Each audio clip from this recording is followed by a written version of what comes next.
3 days before they arrested him, Jesus walked into a room and washed dirt off other people's feet. Not as a symbol. The basin was real. The water turned brown. And the man holding the towel was the same man who, according to the opening verses of that same chapter in John, knew the Father had placed all things into his hands. All things. In the hands that were now wringing a wet cloth. That detail has been read in Easter services for 2,000 years, and most people leave thinking they understood it. But there is a fracture in this story. One single word in the original Greek text that translators have been softening for centuries, because what it actually says does not fit the version of Jesus that is comfortable to preach. What it says is stranger, heavier. And if you let it land the way it was written, it changes not just what you think about that night, but what you think about every moment in your own life when you were asked to do something that cost everything. The word is in John 13:1, right on the surface, and almost no one stops there long enough to feel how much it weighs. Stay with me for 60 seconds. What I am about to show you will change how you read every English Bible you have ever owned. The word I want to show you has been in your Bible the entire time. You have just never been given permission to stop long enough to feel it. The Greek text reads, Eidos ho Iesus, hoti elfen autou hehora, hina metabe ektu cosmo tutu pros ton patera, agapesas tus idios tus ento cosmo, es telos agapasin autus. Most English Bibles translate the final phrase as, he loved them to the end, or he loved them fully. Both are accurate. Both are insufficient. Because the word is telos. And telos does not simply mean the conclusion of a sequence. It is not just a finish line. The Hebrew reveals what the Greek alone cannot carry here. Because the concept behind telos reaches into a theology of completeness that was already ancient when John sat down to write. To understand what telos meant to a first-century Jewish mind writing in Greek, you have to go back to the Hebrew root that shaped his thinking. The root is shelem, sheen, lamed, mem. Sheen, the letter whose shape resembles a flame, associated in ancient Hebrew tradition with transformation, with the fire that changes the nature of what it touches. That transformation, the fire that changes what it touches, was already in the room when Jesus picked up the basin. The water turned brown, not because dirt was removed, because something was being made different.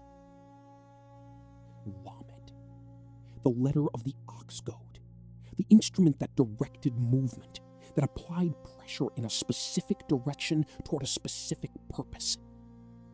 He moved toward each person in that room, not randomly, not symbolically, with the directed pressure of someone who had already decided where this was going.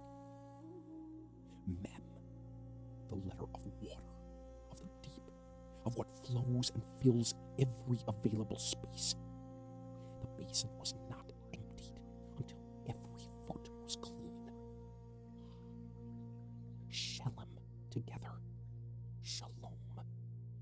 Not the greeting card version. The theological core of shalom is not the absence of conflict.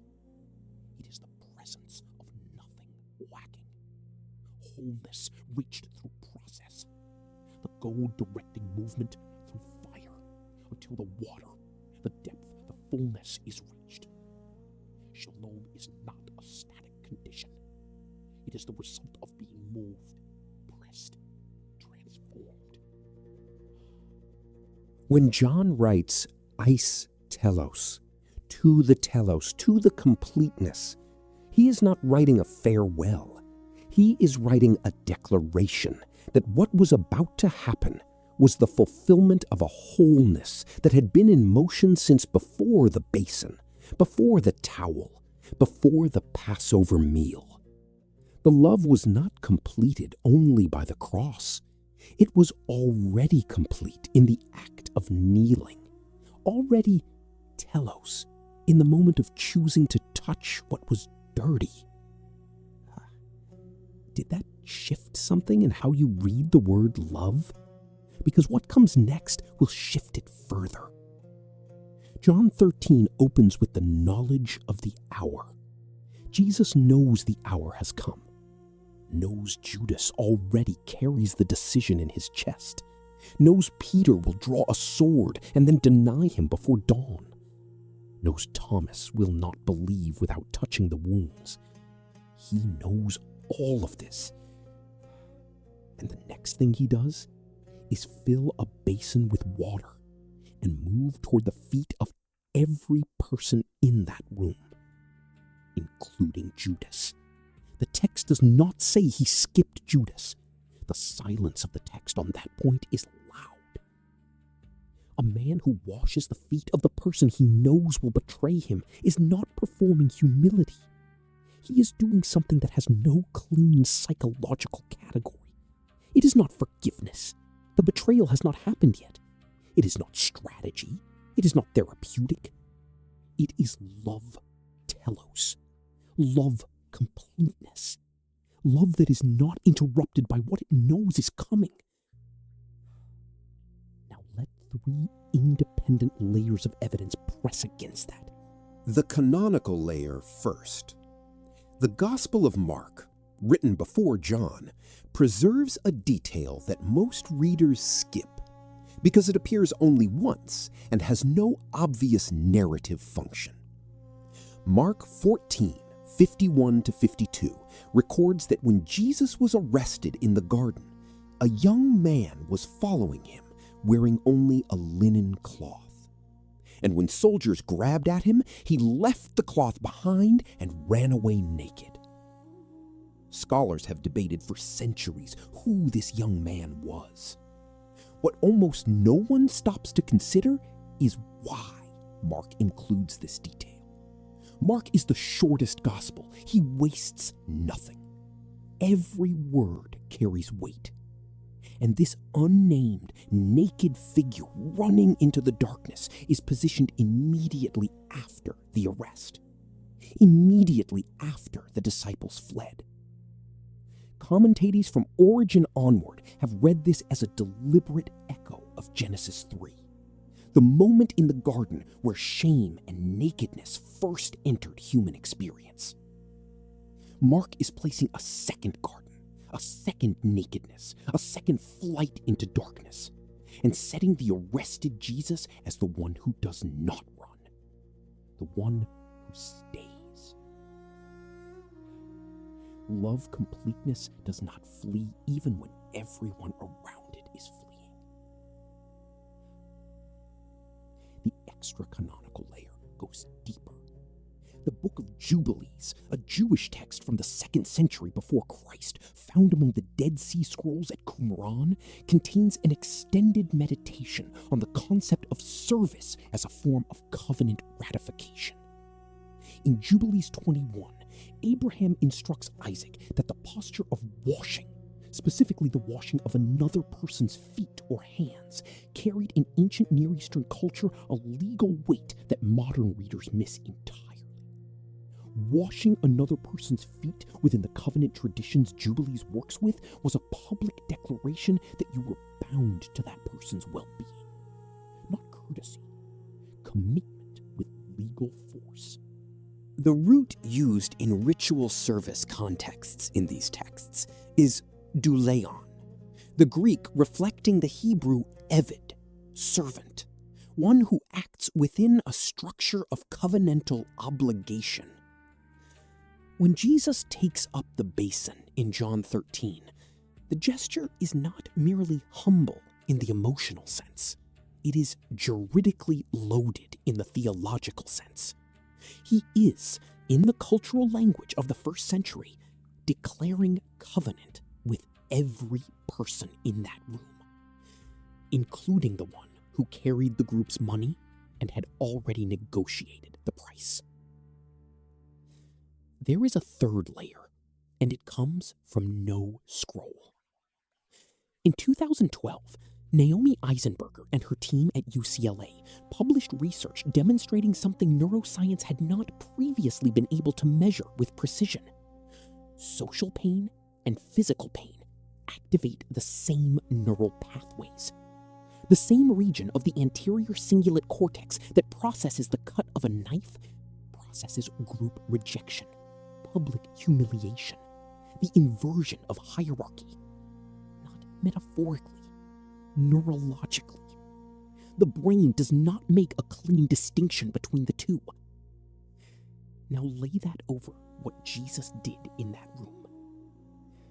A man whom the disciples recognized as teacher, rabbi, a title that carried explicit authority structure in the first century, removes his outer garments, ties a towel at his waist, fills a basin, and kneels in the position of the household's lowest servant. The hierarchy inversion in that room was not abstract. It was visceral. The anterior cingulate cortex of everyone present would have registered it the same way it would register physical impact.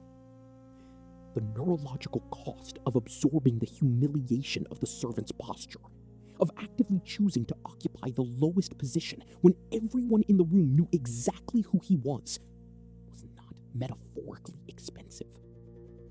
It was neurologically expensive. And he did it completely, without shortening the gesture, without performing a polished version, without washing only the feet that had owned it. The Dulu Uan, the service, was complete.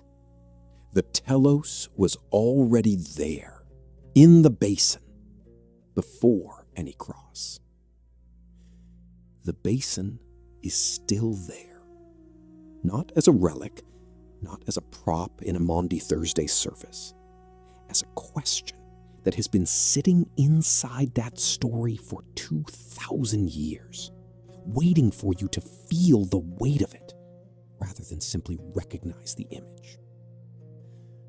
What would it mean to love someone, telos, completely, to the point of nothing lacking, while knowing exactly what they will cost you? Not after the fact, not once you have processed the betrayal and arrived at forgiveness, but before, in the room, with the water already cooling, with the knowledge already present, with the decision to move forward anyway, not because the cost is invisible, but because the shalom, the wholeness, the fullness that fills every available space is not something that waits for a safe moment to arrive. It was never waiting. Somewhere tonight, someone is holding a towel and calculating the price, wondering whether the completeness is worth what it will take to reach it, wondering whether love that knows the cost is still love or just something that has fooled itself into staying. The answer John gives is not a sermon. It is a detail, a quiet, specific detail about water that turned brown and hands that did not stop. The love was complete. The telos was already in the kneeling. The shalom was already in the choice to move toward the basin, rather than away from it. If this landed somewhere real for you, if you are the person holding the towel and calculating, share this with someone else who is carrying that same weight. Not to argue them into anything, just so they know that somewhere in the historical record, a man knelt with full knowledge of what was coming and washed anyway. And if you want to keep going deeper into the covenant theology underneath this story, what alliance meant in the ancient world, and how it reshapes everything you thought you knew about grace? Subscribe. Not as an algorithm request, as an invitation into the same kind of inquiry we just did here. The kind that does not let you walk away unchanged. The water